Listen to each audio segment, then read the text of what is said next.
আসসালামু আলাইকুম বন্ধুরা, কেমন আছেন আপনারা সবাই? রমজানুল মোবারক সবাইকে। আজকে দশম রোজা, 11ই মার্চ, শুভ সকাল।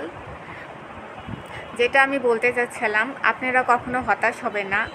হতাশা মানুষকে দুঃখ দুর্দশায় বয়ে আনে, এছাড়া আর কিছুই না। আপনি আপনার আশেপাশে চারপাশের মানুষের কথা শুনে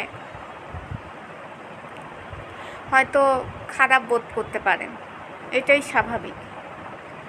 কিন্তু একবার চিন্তা করে দেখুন, যদি আপনি খারাপ বোধ করতেই থাকেন তাহলে আপনি সারাক্ষণ খারাপ চিন্তাই করতে থাকবেন, আপনার মন আরও খারাপ হতে থাকবে, আপনার কাজে অগ্রগতি কমে যাবে এবং আপনি প্রোক্রাস্টিনেশন অর্থাৎ কোনো কাজে আর আপনার যে তড়িৎ গতিটা সেটা হ্রাস পাবে এবং দীর্ঘসূত্রিতা বৃদ্ধি পাবে, যার কারণে দেখা যাবে যে আপনাদের কোনো কাজ সঠিকভাবে সম্পন্ন হচ্ছে না। হতাশা এরকম একটা খারাপ জিনিস। আপনি নেগেটিভ মানুষের কথা মাথায় নেবেন না। আমার একটাই উপদেশ যে আপনি নেগেটিভ মানুষের কথা কখনো মাথায় নেবেন না। ওনারা যা বলে বলুক, এতে আপনার কোনো যায় আসে না। আপনি ওনাদের কোনো খানও না, কোনো পড়নও না।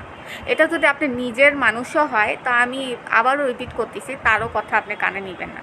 কারণ negative brings negative and positive brings positive. Always positive চিন্তা ভাবনা করবেন। আর হ্যাঁ, অবশ্যই আল্লাহ তাআলার উপর ভরসা রাখবেন, বিশ্বাস রাখবেন।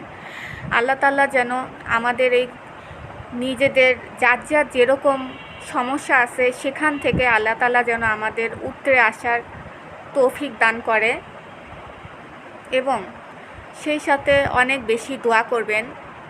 আমাদের পূর্বের নবী রাসূলগণ অনেক দুঃখ দুর্দশার মধ্যে দিয়ে গেছে।